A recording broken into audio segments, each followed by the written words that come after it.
បាទសូមស្វាគមន៍លោកអ្នកនាងមកកាន់កម្មវិធី Idea Talk នៃសារព័ត៌មាន The Cambodia Daily បាទនៅក្នុងរាត្រីនេះវាគ្មិនរបស់យើងគឺលោក Michael Alfaro លោកគឺជាអ្នកកាសែតអាមេរិកលោកនឹងចូលរួមពិភាក្សាទៅលើប្រធានបទស្ដីអំពីតើអំណាចរបស់ប្រទេសកម្ពុជាបានមកពីណាប្រសិនបើលោកអ្នកនាងមានសំណួរឬយោបល់សូមសរសេរនៅក្នុងប្រអប់ comment ខាងក្រោមនៃកម្មវិធីផ្សាយរបស់យើងតាមអាសយដ្ឋាន www.facebook.com/withoutfearorfavorkh បាទសូមជម្រាបថាកិច្ចសម្ភាសន៍នៅក្នុងរាត្រីនេះយើងនឹងសម្ភាសជាភាសាអង់គ្លេសជាមួយលោក Michael Alfaro បាទសូមជម្រាបសួរ Hello Mr.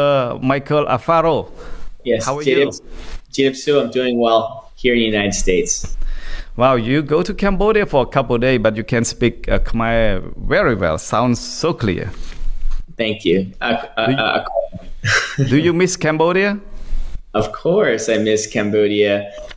Since I've been back home in the United States, Cambodia is actually in my heart. I think about them every second, every minute.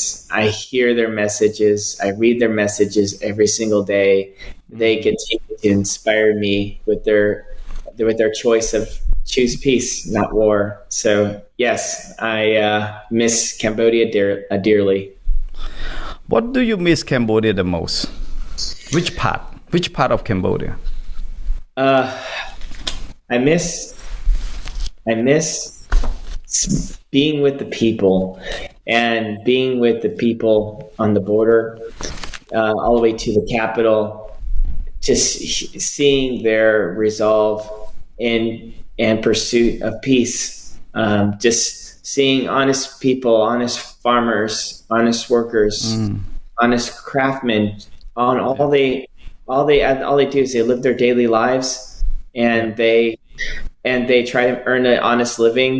While you have an aggressor from Thailand who's locking them out of their homeland, who's locking them out of the roads where they can access food, medicine, and their jobs. And it's absolutely depressing to see everything that's unfolding and to see Thailand continue to violate the ceasefire that President Trump brokered. Yeah.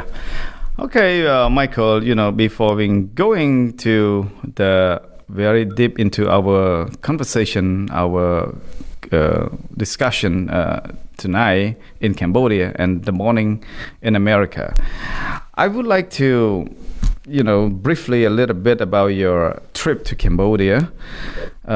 You have arrived in Cambodia on August 13, correct? After flying out from the United States and return to the United States by August 19, because you leave Cambodia in August 18 and arrive there in August 19. Well, I have to check my cell phone to be exact, but about 5 days, that's about correct. Yeah. So during that short visit, your Facebook Live report from Cambodia and Thailand border conflict zone reached a global audience, Since returning to America, you have continued to challenge Thailand and defending Cambodian online. So what drives you to take such a bold and sustained stance for now? Well, I wanted to travel to Cambodia to see what is happening on the border, because everything that I was hearing in the United States, it just didn't add up.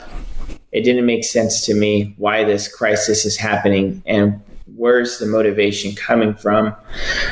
So I decided to take it on myself. I contacted several news organizations, from Newsmax to One American News to Gary Franchi's Next News Network, who's now covering the story daily. And I asked everyone, would they please come with me?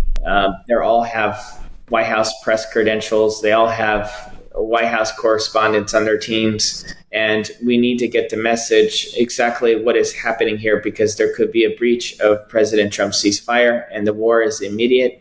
And by the time we land, there will be significant casualties. But if we get there in time, maybe we can prevent a war. So the reason why I took this trip, even though all of the news sources refused to send in their cameramen and their journalists from the White House correspondent teams, is because simply I knew in my heart, if I go to the border and if I record live exactly what is happening and give my opinion on the border, it can prevent a war. And so I paid my own flight. I received credentials from the Minister of Information from Cambodia. I relayed to Steve Chung, the president's family, that I was going as, a journalist. And I went and I reported, and I think my mission was successful. We reached 9 million views in 1 hour, 100 million views worldwide to date, and still climbing and counting. I have gained 495,000 followers on Facebook organically in just 5 days. I mean, this is about 100,000 followers organically every day. And many pundits and many critics told me, nothing is going to come out of Cambodia. You'll be lucky if you get any retweets or any following at all. There's nothing here to gain from going to Cambodia. But I think putting myself on the line, my reputation, my family safety, my safety, it just shows the world that they're wrong. That there are millions of people, 17 million Cambodians worldwide, that is calling on the world, the free world exactly, for peace and to choose not to engage in war. Yeah, Michael, traveling to Cambodia in the middle of the tension border conflict is a high risk, as you know that. The decision was made is really difficult. So what compelled you to go there at that particular moment? And to be clear, was your mission entirely independent, or you were invited or supported by anyone in Cambodia? So you said earlier that you just go there with your own money, right? Correct. So I whenever I do move a delegation, whether it's for media, whether it's for humanitarian or NGO work, you always want to seek proper authorizations from the country. So I start out with my motive. I contacted Cambodia and through a journalist, Soisa Peep, and I've asked permission, and I said I will not get on a plane unless I have a written letter from the Minister of Information that gives me authorization to interview the Deputy Prime Minister, and see and tour the border crisis. When we submitted the letter for approval at that time, One American News was committed to send in their White House correspondent team, and I was going to be acting as the leader / producer and help facilitating the news and not be on the camera. But everyone canceled the trip because they got a safety brief that a war was likely to break and there'll be casualties, and maybe for our safety we shouldn't go. But I gave my word to Cambodia that I would go and seek for myself. And to be honest with you, I'm biased towards Thailand. I have long business relationships with Thailand.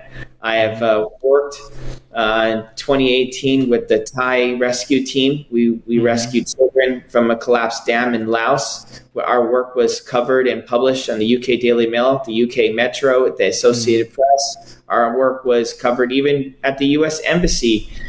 Gave praises for my work, and the team I worked with was Thailand, and Thailand NGOs, and even Chinese NGOs. And we were able to, put all of our politics aside and focus on humanity. So, and just the history of Thailand, taking in refugees from the secret war.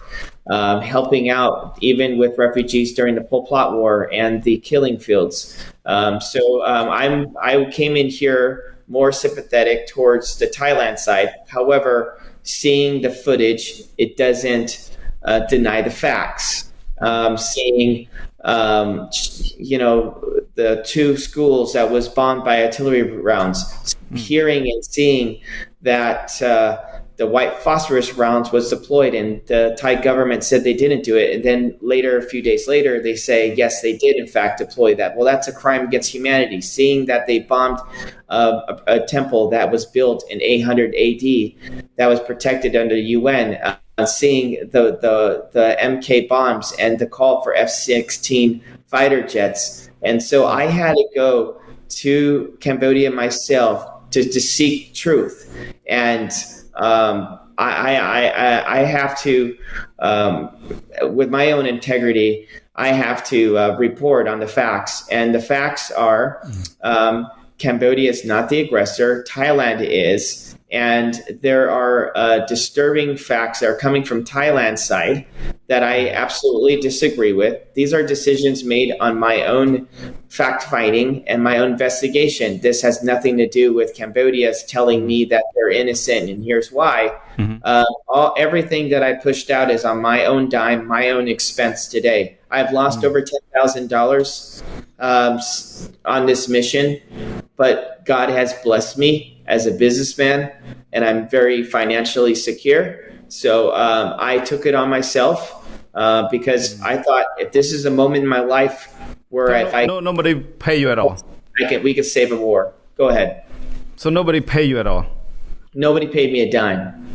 Nobody paid me okay. a dime. So I have a question. If Cambodia were to pay me $1, I would have to register under the Foreign Registration Act. I would have to disclose that publicly and file a report with the Department of Justice, the U.S. Department of FinCEN, which is our financial law enforcement, the Lobbying Disclosure Act from the House and U.S. Senate, and even the White House. And so, but I did not receive any payment from Cambodia's government. Yeah. I am not responding on behalf of Cambodia's government. I'm responding on the behalf of the American people, my own personal interests, and I am responding as a concerned United States citizen, and I'm acting in the capacity of a freelance journalist. Michael, how do you know Soy Sapip? Why you contact Soy Sapip? Why you able to contact him? Well, Soy Sapip put out some news about renaming Highway 4 to Donald Trump Highway. It reached over 2 million views on social media. Prior to that engagement, I saw his social media post about defending their side of the argument that they are not in fact the aggressors, which got my attention. But I was watching closely, so I reached out to Soy Sapip. I learned that he was also part of the delegation of the 1991 Paris Peace Accords that helped establish what is in fact the country lines that defines what is the property and the rights of Thailand and what is the rights of Cambodia. So with all of his insights, I said, maybe we can do something. Maybe we can help him bring this out to the mainstream or bring this news story to the United States. And so I engaged Soy Sapip, and I said, if you can give me a written letter with approval from the Ministry of Information, then I will deploy a team, or if I will go myself, and I will see it myself by firsthand, everything that you're saying, in fact, if it's true. Yeah. So, Michael, some critic question about your credibility is pointing to your roles as a White House correspondent and suggesting that it is a misrepresent. So how do you respond to these criticisms, and what would you say to those who doubt to your legitimacy? Well, thank you so much for bringing up this question. Thailand lied and said that I was a White House correspondent. I never once said I was a White House correspondent. I never once in my application to Cambodia that I said I was a White House correspondent. I never said on any post, on any interview, on any article that I was a White House correspondent. Okay. In the application from the Ministry of Information, we have a White House correspondent credentialed journalist who is going to be with me on the team. He was the one that was supposed to be interviewing the deputy prime minister, or minister, and even minister of information, minister of tourism. He was the one that was supposed to be covering the news story and be on the camera and the spotlight. And so what happened was, because everything happened so rapidly, I bought my ticket to Cambodia 6 hours before I got on a plane. And just imagine trying to tell your wife that you're going to report on news on a war zone, and I'll be back in a few days. That conversation wasn't easy. So by the time I arrived at Cambodia, the government, because of the time frame, just wasn't caught up to speed. And somehow, I think, because I stepped in and I reported it, and I made it very clear, I'm acting as a journalist. I know I came here with White House credentials with the team from One American News. However, I'm acting as a lone journalist, and we're going to get this interview completed, and we're going to solicit it to the AP. And I have some contacts who are interested in the story as soon as we cover it. So we went to go ahead and cover the news, and what happened was the deputy prime minister, someone who was managing his social media account, stated that Michael Alfaro, White House correspondent, interviews deputy prime minister. And by that time it was out there, it was already too late. I wasn't even aware of the post because I was on immediately after the interview. I was on a 6-hour convoy with a military detail to the border for my protection to cover the live stream. So by the time I got done with, the live stream with the border, it reached out millions of views. People are, I was branded as a White House correspondent, and I reshared it on my post, but I told them that you can go on Facebook and you can correct it. All you have to do is just remove the title and just say journalist. But it's already too late. It's already out there. And what Thailand is doing is they're using that the loss in translation of information. They're using it to discredit what I had to report and what I saw from my eyes. And that's their only defense that they have is a typo. But the question is everything that I've reported on, everything that I have said today is from eyewitness first-hand accounts. Everything that I've said and I've reported has been truthful. And the only defense that Thailand has is to find ways to discredit the reporting and to delay, and to hide from the truth. Because there's a saying we say here in America, he who hides nothing hides nothing. Go ahead. Michael, I see your Facebook posts a lot. I have been researching to your Facebook. I know that you never post that you're a White House correspondent on your Facebook whatsoever. And also, I research a lot, go deep down on your photo. Your family have so much like a photo with President Donald Trump and his family. So tell me exactly what is your role with the family of President Donald Trump? Thank you. So my role has always been consistent for the past decade. I'm a consultant to President Trump's family in various capacities. I'm considered on what we call the unofficial side. Okay, so the official side is when you're a White House or federal government employee.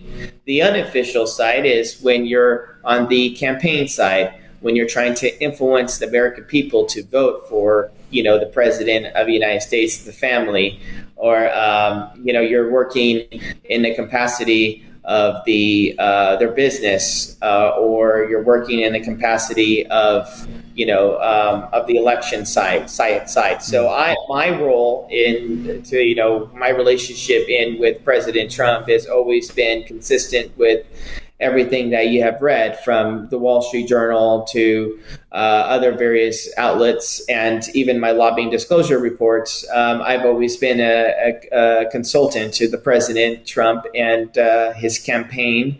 I've always been actively working with Mark Beckman, Melania Trump's exclusive senior advisor. It's the same position, similar as Elon Musk, working on the outside, not necessarily being on the inside of the federal government side. There are teams that we have in U.S. government. It's the unofficial and the official side, and I'm on the unofficial side. And so every day I was on the ground, I've been communicating with the president's family every single day, and I've been letting them know every step along my journey. They are concerned for my safety, and they know of everything. I even communicated with Steve Chung. I text him personally from my cell phone, my viral video that reached over 9 million people, and I briefed him through text, and he received it. And so that's my capacity. I know it's difficult. So you report to them all the time, right? So even you were in Cambodia. Did you still talk with the Trump families and also like Melania's lawyer regarding your trip to Cambodia? Yes, every single day, and still because we work every single day together. So you can.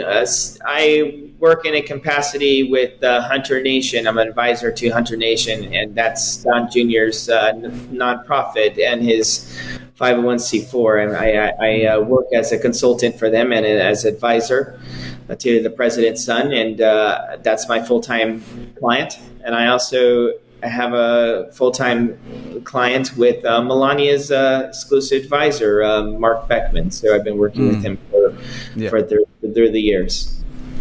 Michael, tell me, when you met the Deputy Prime Minister Sun Chantol and the Tourism Minister Hut Hak and Information Minister Ned Petras and other, as well as other Cambodian people.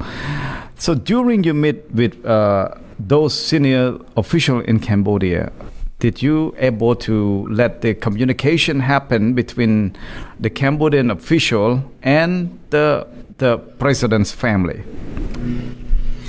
No, that would be lobbying. That would be under the Foreign Registration Act, where if they were to ask, can I talk on the phone with the president or the president's family or an elected leader or a sitting elected office by their direction, their motive, that would be a violation of the Foreign Registration Act. And I did not do that.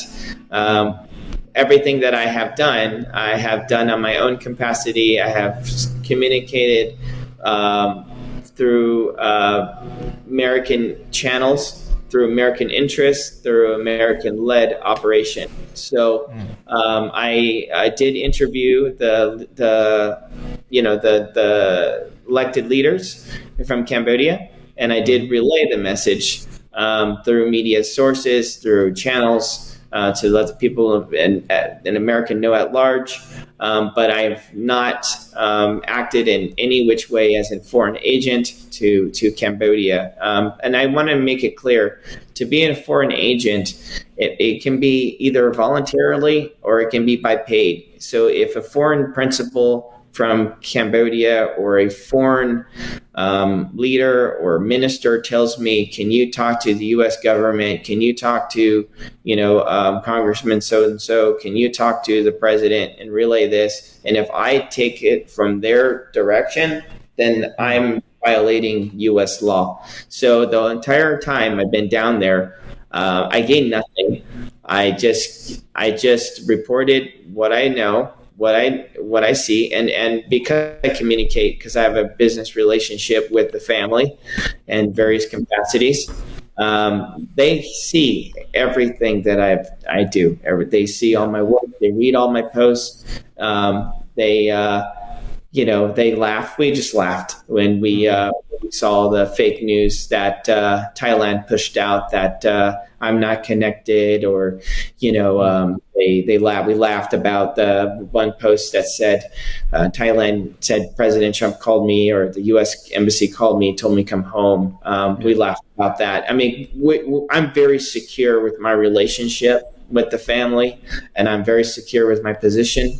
Yeah. And so I can care less what Thailand thinks or what they're alleging false narratives about me. Because look, if they're doing this about me, American citizen that has nothing to gain, no business. Like really, I have more gain business or more lose business opportunities with Thailand than Cambodia. If they're lying this about me, what are they saying about Cambodia? That's a lie. You know, and sometimes in the Trump world, we allow lies to happen, and we allow lies to blow up because when they get so large and you give them the truth, then they lose credibility. And so immediately when Thailand was saying, that was a White House correspondent, immediately when they said that I was paid lobbyists from Cambodia, I just sat back and said, wonderful. You know why? Because it's not true. And the truth is, I never was receiving a payment. The truth was I was never acting as a foreign lobbyist. And if anything, this should show the world how much Thailand is a blatant liar, and they can't be trusted. Michael, you know, your trip to Cambodia is very viral, even like around Asia, Cambodia, Thailand, and across the region. Does White House know about this? What about the U.S. Congress knows about this? And have you been approached by any White House official or any Congress staff member, whatever, to discuss about you with your trip to Cambodia? Yeah, so I took it on myself, my own personal interest. I relayed to them as a journalist, and I said, look, I'm out there reporting news. I'm reporting my story, my side of it. I am now biased towards Cambodia based on everything that I've seen. I even asked Thailand to allow me to cover from their side of the news, even though they called on horrific things against me and my family, even calling on people from Thailand has texted my wife that we want to rape you. I mean, it was just horrific. But I spoke with members of Congress. I won't disclose their names, but the people who are in charge of this conflict, I've had private meetings, and they are opening investigation right now, actively, and looking into the situation. They're deploying the team that handles the tariffs. They're deploying a team that is looking into potential war crimes. They're deploying and hearing from both sides and remaining neutral. And September 3rd, when Congress gets back into session, meaning when everyone in U.S. government gets back to work, because right now they're on a recess, they're on a break.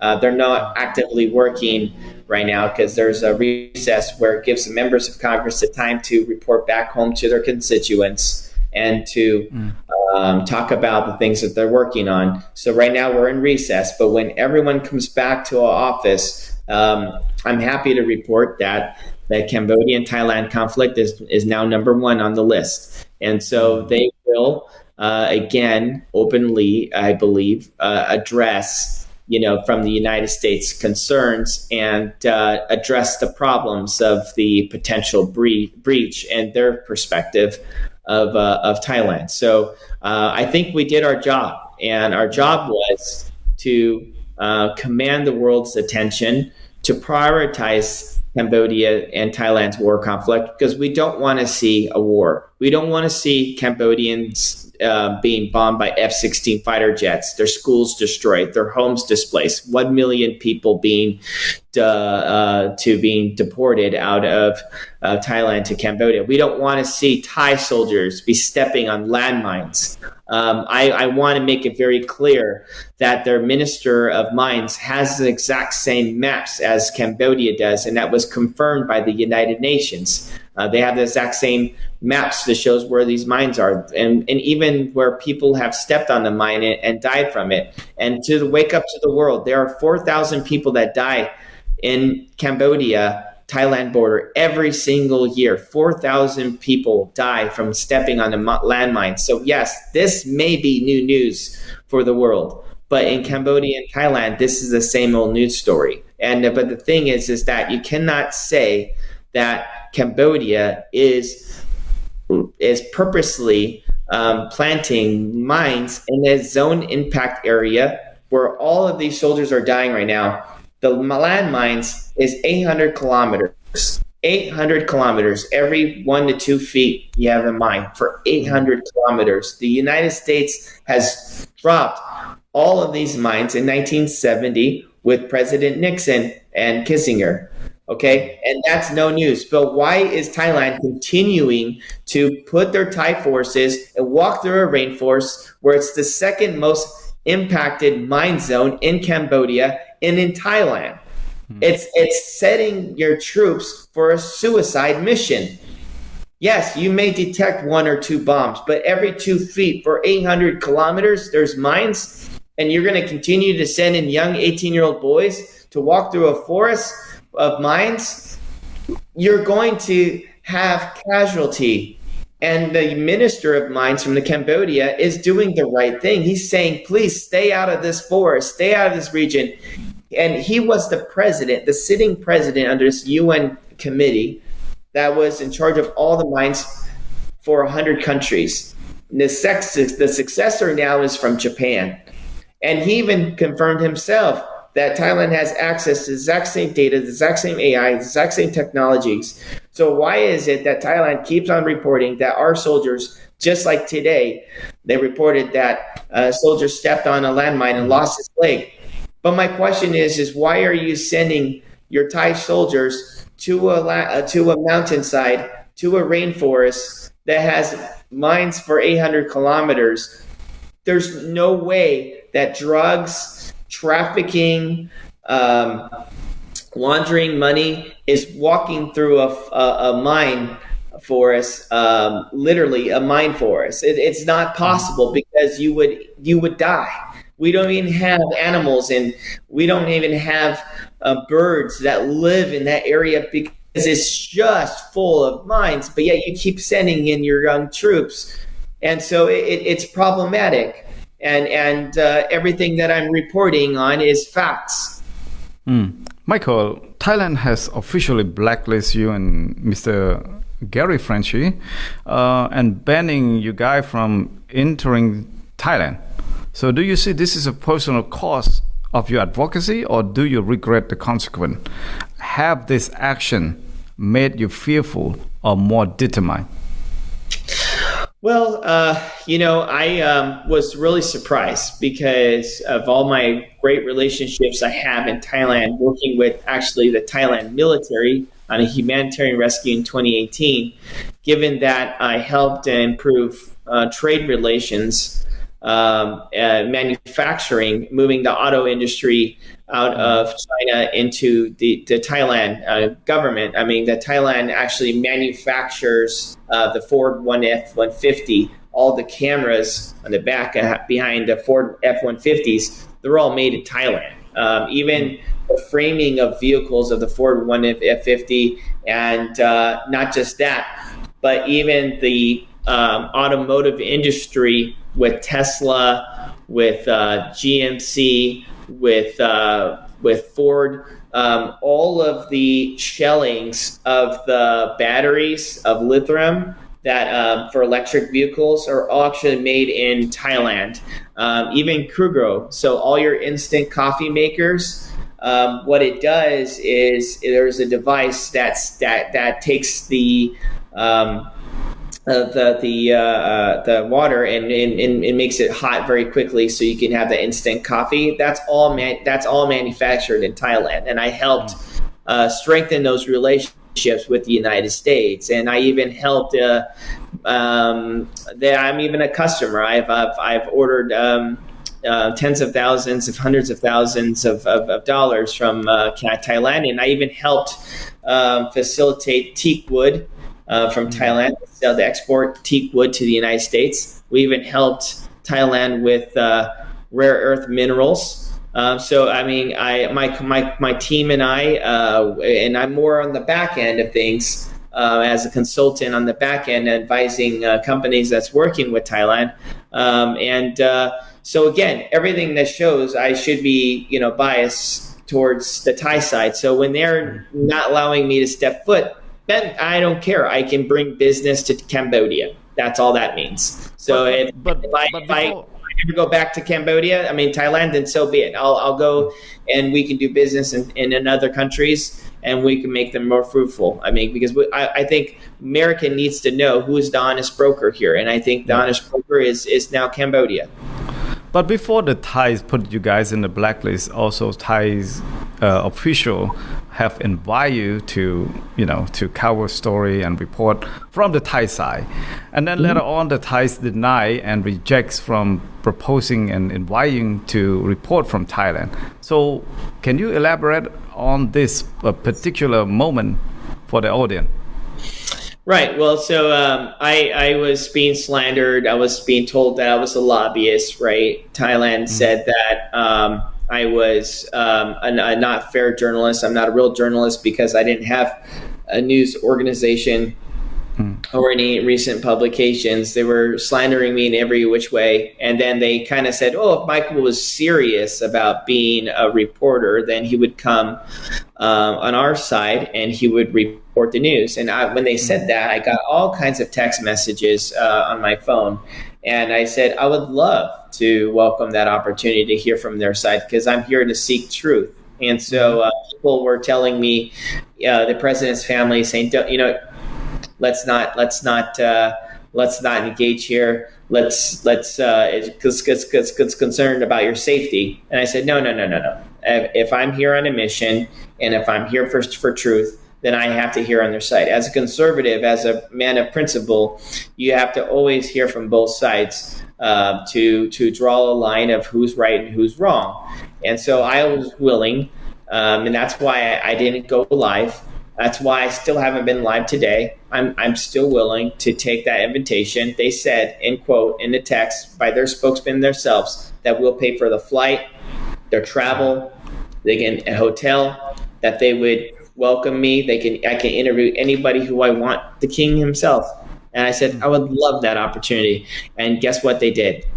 They said, Michael Alfaro is a paid lobbyist. And because he's a paid lobbyist, he's not an honest, fair reporter. Case closed. Michael Alfaro will never step foot in Thailand again.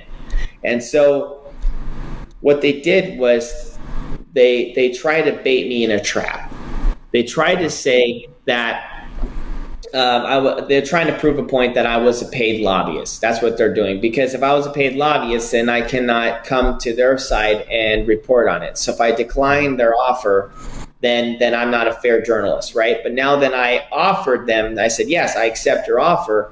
Then they say, you can't because you're a paid journalist. I'm a paid lobbyist. But that's not true, because if I was a paid lobbyist, I'll be legally bound within 10 days to report to the U.S. government, the U.S.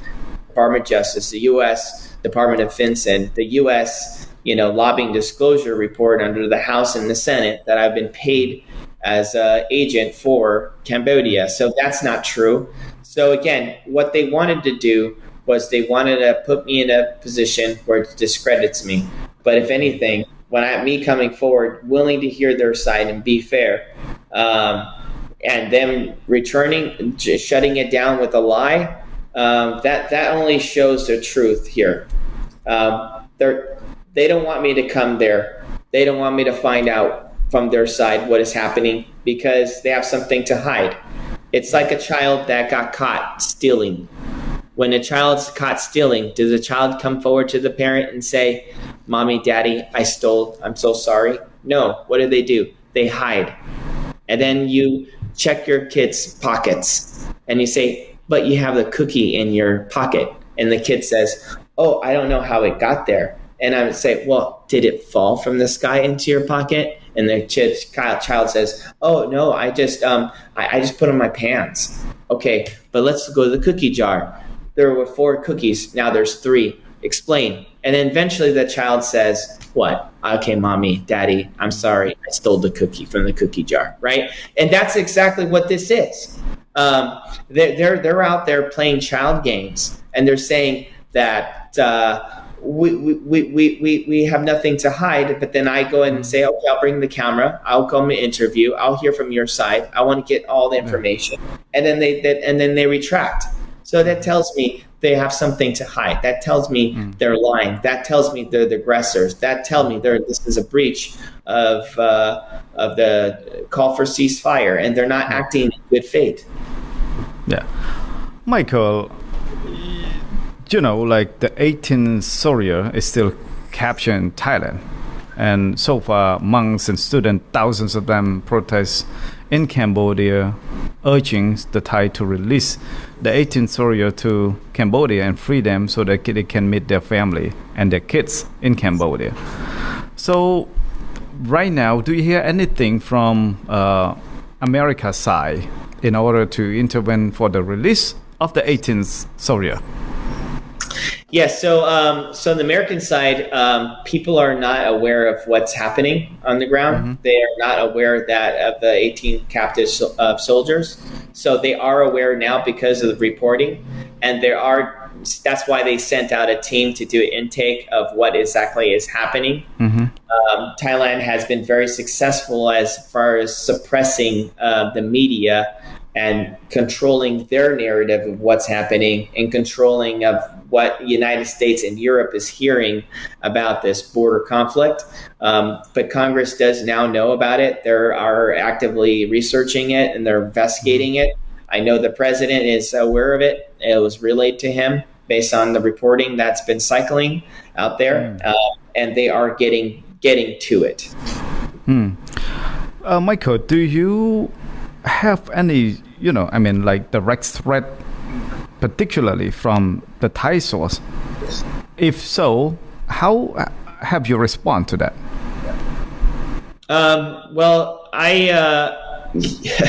When you have a multi-million-dollar smear campaign running against you, the only thing you can do is steadfast, tell the truth, tell the news. The Thai people, Thailand will not kill me, will not harm me. It's all a scare tactic to get me to be quiet. If they were to harm me, and if I were to be killed at any of my guest speaker events or be killed in American soil and they committed an act of terrorism crime against me, well, guess what? The United States will come in and give them the wrath of God. And not just that, but I have 500,000 Cambodians in Cambodia that love me, that hear my message, and I stand with them, and I know they stand with me. So nothing would ever harm me, and I'm not afraid. I'm not afraid of bullies. I'm American at heart, and this is how American spirits fight. Cambodians, they smile with a broken heart, and they're resilient in peace. But Americans stand up to the bully and we tell them that they're wrong and they need to knock it off. Michael, I want to ask you some very romantic question. Before you go to Cambodia, I'm sure that you're gonna tell your wife, and then your wife she just have a newborn baby. So this is a very critical moment. It's very hard for the decision for you to travel during you have like a newborn baby. So how do you manage that? And what do you tell your wife and your kids about that? Well, it wasn't easy. But my wife is a champion. So I have a newborn, he's 7 months. And I had to step away and I said, listen, I understand that I'm not going to make any money on this trip. I understand that I was supposed to break even if the news agency from One American News was supposed to pay my flight and hotel accommodations. But I told them I'm a man of my word. I'm a man of my word to you, my family, and to my business and to my reputation. I have to keep my word. Otherwise, my word will have no value. And I have to go on this mission, whether I make money or not. It doesn't matter. And the argument went on. It's, why are you going here? You have no business. If we live here in America, like if the world falls apart, then how is that ever going to impact us? I said, eventually in time it would. But think about it from this perspective. If you can go to a country where there's a border conflict and report live on Facebook and give an opinion about it and ask some questions. Where is the evidence, Thailand? Where is the evidence that Cambodia was causing a threat where you had to defend yourself to level this whole village?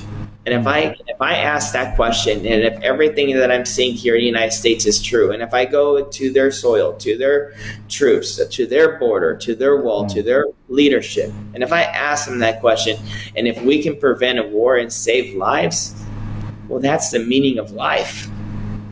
And that is something that money cannot buy. And that's something that's born in me. God has put that in my heart. God has put that spirit in my heart. And I cannot deny it. That's just who I am as a person. And so I love you. I'll be back. I'll be safe. This is not my first time me doing something like this.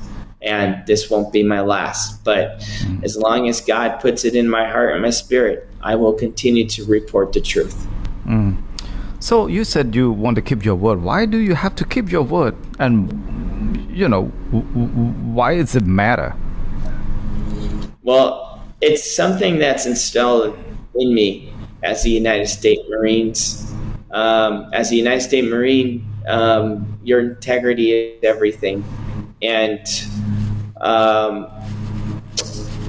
I just have it in me. I have to keep my word. If I tell you I'm going to help you, I'm going to help you. If I tell you that my answers are, I'm not too sure what good can come from this, then that's exactly what this is. But when I put my reputation, as a business leader, as a person, I keep it. And that's why I'm where I am at. That's why I have access to the president. That's why I can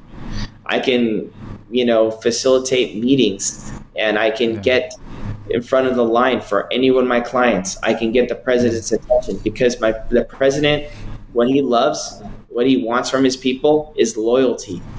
And that's what I bring. I bring loyalty to everyone, and that's who I am as a person. So that's why I'm successful. I'm successful because of loyalty. Look behind me. I have a picture with Melania, Trump, my kids, all of us. This was done during Easter, and I have another picture, President Trump with me in the picture. I have the lanyard when I met the president. I have all my office. I have pictures with the president, not just with Trump, but even Bill Clinton and Barack Obama.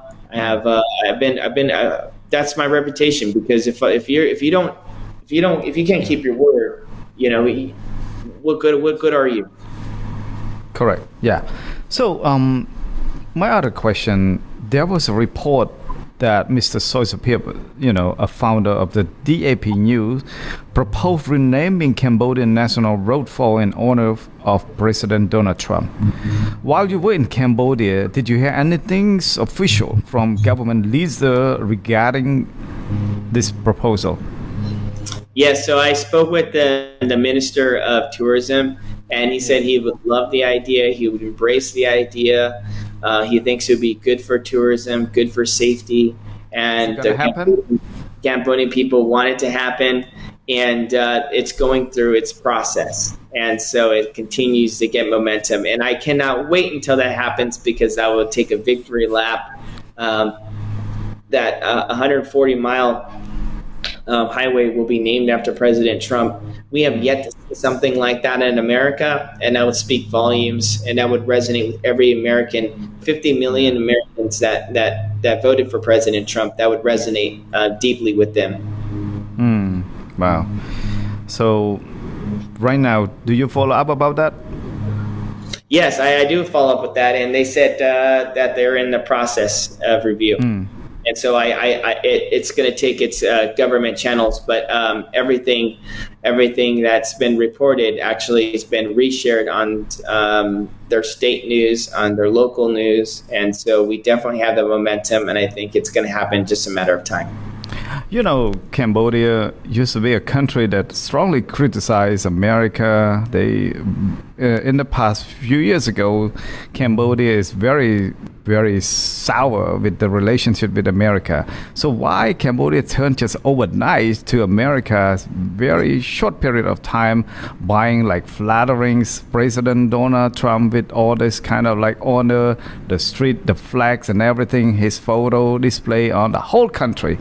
Why you think Cambodia turned so fast in this situation? Well, better late than never. So I think Cambodia is seeing and evaluating United States relationship with Cambodia on not what we say, but what we do. Look what President Trump has done. He called for a ceasefire. The minister himself said that was a miracle because he threatened tariffs on both countries if they cannot lower their guns. And Cambodia did not want this war. Thailand wants this war. And so that in itself is a miracle because what they don't want is a war. That's going to set them back. They finally have peacetime for over 22 years. And now there is a war that's going to happen, and that's going to cripple their economy. And so they're turning to United States because of the actions that we've done. My reporting forced the Thai king to call the prime minister, and he said, please take down the video. And if we can take down the video, we'll engage peaceful talks. The last time this has happened, there was a 7-year period of silence where Thailand and Cambodia did not speak to each other from the top senior level because you say the Thai king called to the prime minister in Cambodia to take down your video live? Correct. And that's why I took it down. I suspended it because I wanted to allow Cambodia and Thailand to have delegation. They need to delegate this problem. And so if I had a role in it where I shine light and they don't want to have a journalist, a foreign journalist or foreign person that comes into their conflict zone and shine light and criticize both one another, I'm okay with that because this is not about me and my popularity and my fame. This is about the solution. The solution is we need to end this war. The solution is 18 soldiers need to come home today. The solution is the dead bodies on the Cambodians from the Cambodian fallen soldiers on the soil of Thailand or Cambodian soil. They need to be able to retrieve their lost and their fallen soldiers, the soldiers who died in battle. They need to get them home so their moms can properly bury them and give them the respect that they deserve. That is the mission. It's not about me. It's about the mission. And the mission is to end the war, to bring attention, to bring accountability, and to return the soldiers. As soon as the soldiers are returned home and the body are buried, I can go on and go on my life. But as long as Thailand is going to continue to hold these people against their will, refuse to comply with international law, and continue to call on harm on myself and my family and my reputation, well then guess what? I'm going to continue to speak up because the most powerful thing I have is my voice, and the most powerful most powerful treasure we have as American is the God-given right for free speech and free press and free media. Michael, Thailand is expanding its military power by purchasing group and fighter jets from Sweden and submarine from China. From your perspective, how will this acquisition shift the balance of power and impact regional security?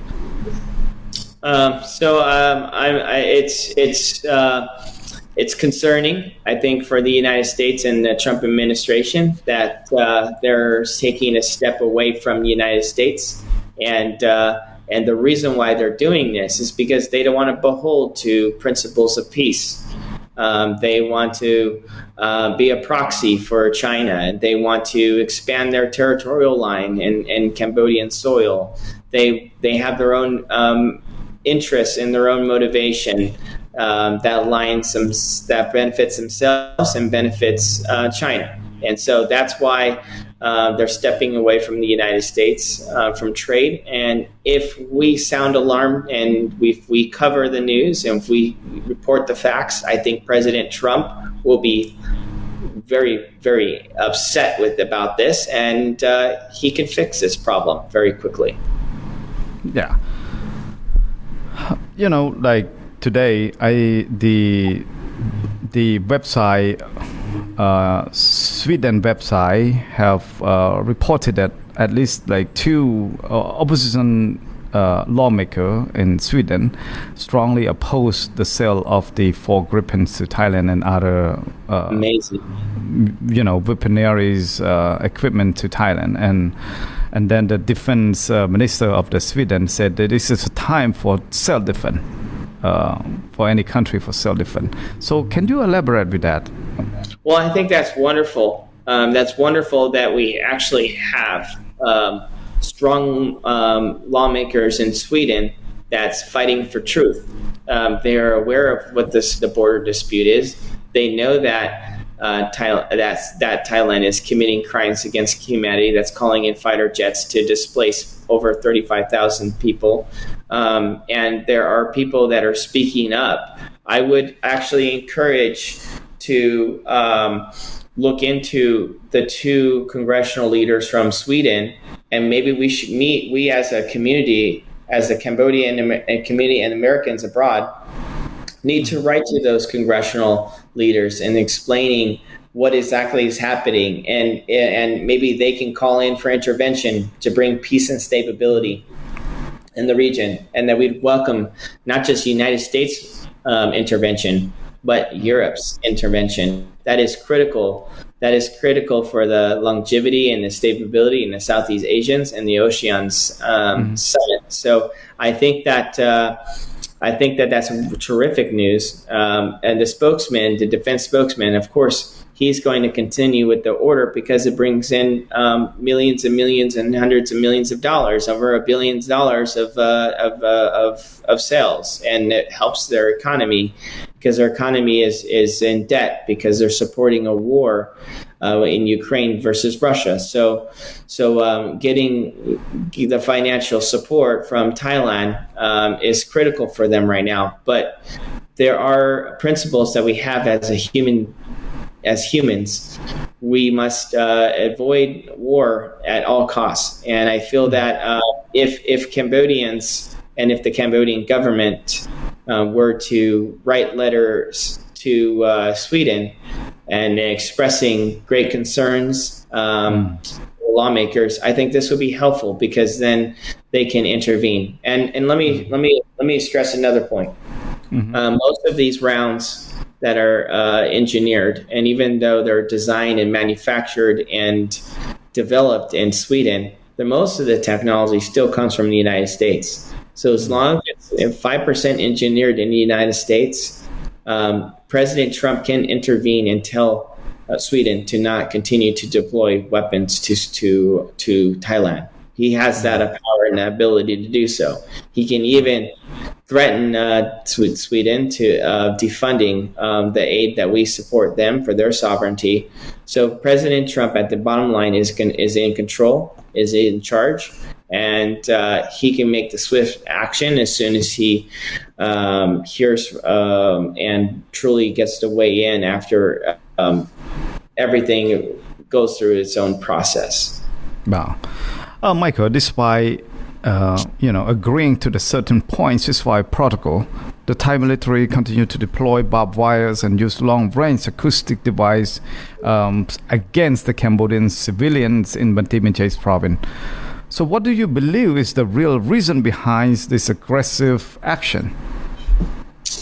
The reason behind this aggression is that prior to World War II, I hear and I read that Thailand had more land. And because the Paris Peace Accords was established, they were awarded less land, and Cambodia was awarded more land. And that was because Cambodia was helping the United States in World War II in some capacities, and they were helping in the United States with the Vietnam War. Thailand wasn't. And so not in certain wartime capacities. And because of that, there was the lines where have been drawn. And now there is propaganda from China that's influencing Thailand, and Thailand is pushing out propaganda that the border lines are not fair and that they belong to Thailand. And it's been disputed over 500 years. Even the president acknowledged that. But the truth is, since 1991, we established the lines. And what Thailand's doing by violating this is they're testing President Trump. They're testing his resolve. How is he going to respond? And this benefits this war and disable to bring to bring a disruption in this in the Southeast Asians really benefits China for the long game. So that's exactly what's happening. So buying this kind of like bullying, is there any gonna be a tariff consequence to the Thailand from the United States? President Trump said on the news, on Fox News, that if it continues, then he'll pull out of both Cambodia and Thailand. That's what he said. My suggestion is yes. I think that ultimately Thailand could face tariffs. Thailand could face a tremendous hardship in other ways. Thailand can be blocked from replenishing their heavy artillery rounds to their high rockets to the mortars fires. And as soon as that happens, then it's obviously Israel will follow. Israel has sold a number of firearms for Thai forces. I think that just changing gears really quick, I think Cambodia should come out publicly and support Israel and support the call of the release of the prisoners held in captivity in Gaza. And because they have common grounds, they have common causes, they can come and say, look, we don't want war. The world doesn't want war. Return the soldiers home so we can end the war. Same thing what Israel's doing is the same thing what Cambodia is doing. And if they were to align with Israel, then guess what? Israel won't sell any more firearms to Thailand. And I think that it benefits when you exercise peace. Go ahead. Michael, do you intend to testify before the U.S. Congress on Cambodia and Thai conflict? If so, what key message would you deliver to Americans lawmakers? Well, I would welcome that opportunity. I would welcome to testify in open hearing everything that I've seen, everything that has been done, and I would report exactly what happened. You have two schools that was bombed by heavy artillery shells. Those heavy artillery shells were deployed from Singapore. Did weapons exchange for Thailand, and Thailand, leveled with Singapore artillery rounds to schools, and the only schools in the region for these people can learn how to read, write, and work in a factory. And they destroyed that. They also destroyed innocent bystanders' homes, leaving 35,000 people displaced. I would testify that the 1 million people that have been deported from Thailand to Cambodia, they haven't been given food or shelter or the chance to collect their personal belongings. They were left inhumanely. When Cambodia deports Thai people from Cambodia to Thailand, they're given a food box, water, the time they need to collect their personal belongings, and they deport them back. I would testify that Thailand said that they didn't use white phosphorus rounds, but later, a few days later, they came back and they said that they used white phosphorus rounds on people. And I would highlight the war crimes that they committed. I would talk about my video and how it went viral when I went to cover the border and the news and the threats that was told upon me, the lies that was said about me. I would come forward about the calling on the Thai Royal News, the Thai Royal Army News. They said they want to harm me. They want to rape my family. That this is who we're working with, and and we would have a deep, lengthy discussion. I would absolutely welcome that, because again, I hide nothing. I have nothing to hide. I have nothing to gain. The only thing I have to gain from this is my pride. My pride that by me reporting, by me speaking, by me sharing and bringing light to this border conflict, we can prevent a war. And that's what President Trump wants. Michael, finally, do you plan to return to Cambodia in the near future? If so, and what would be the purpose of your next mission? Well, my mission is solely focused on returning the soldiers home, returning the dead so they can have proper burial, to advocate everything I can in my power to bring peace in the region. I would love to return back to Cambodia very soon. I won't reveal the hand and what I'm trying to develop behind the scenes, but I would like to look at maybe some humanitarian possibilities, and also to see how we can continue to advance American business interests in Cambodia. And I want to see how we can continue to align with each other and to protect one another. So I will just keep it vague for now. But as soon as we have further development, I will gladly go public about my next move. But right now, I would say the move is in progress. But there's so many news in Cambodia reported that you plan to raising fund to build home and school for the people along the border that who lost their home, lost their school and whatsoever. Is that real? So yes, I'm actively looking at it, but there's a number of things we have to look at. Number one is how much is the UN is going to pay? What are they going to cover? How fast will the turnaround would be? We heard that Japan has announced to donate $1.8 million for the displacements of the families. So we have to figure out what the developments are that are. What we want to see is what are the actionable plans that's happening, and if there's a need and if there's a way where we can fill in a gap to help develop and to help rebuild Cambodia, then yes, I'm all in for that. And we're actively searching stakeholders, investors, people from the faith-based community, from the Buddhist and the Christian community that wants to help and help for purposes of humanity. And as soon as we get some commitments, then we'll probably make some announcements. But right now, it's all so fast, right?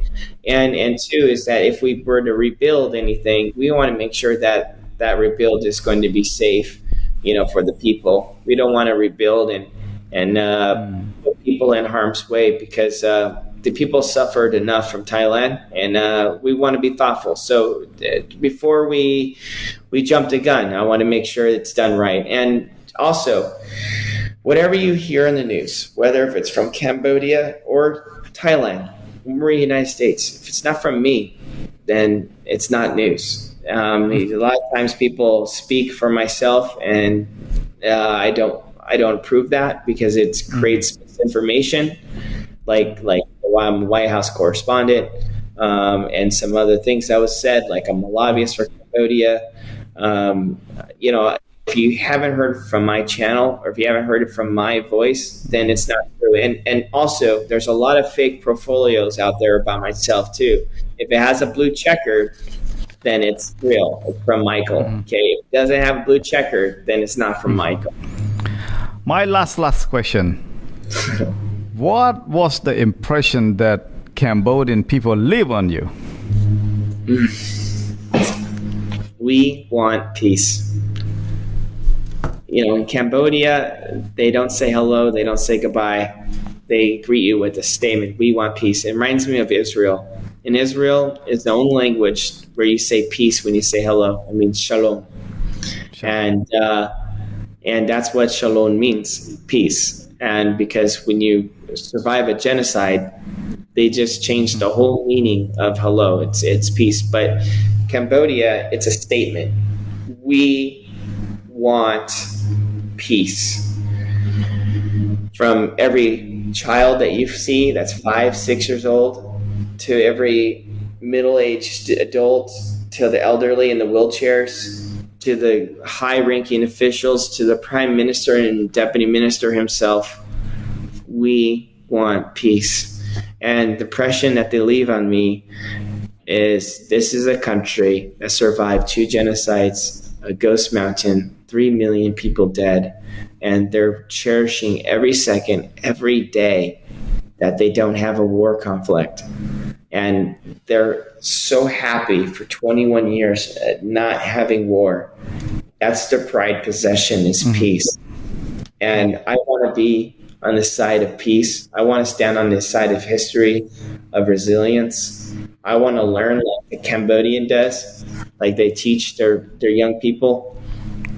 They smile with a broken heart when things are just bad. It's just best to be smiled, because if we cause disruption, there could be another war. I want to learn to fight like that.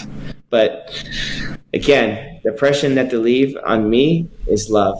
And I hope that my colleagues in the White House and Washington and the Hill and the family, that they see this profound and overwhelming call for action for peace, and that they will be impacted. And we have to stand up for Cambodia, because if we can prevent war, let's do it. Let's be on the side of goodness. Because right now, President Trump and now Cambodia is fighting good versus evil. And you have to ask yourself, what side are you going to be on? And sometimes sometimes I believe when you do right and you're on the side of good, then good karma is going to come your way. God will bless you for that.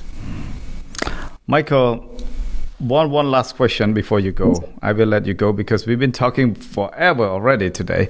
And, like the announcement about you and Mr. Gary Francis to receive the Bravery Reporting Award in South Carolina, that is by the Cambodian Association of North Carolina and Cambodian Association of South Carolina. They join together and give you a big trophy, a big award on the September 7 in Spartanburg.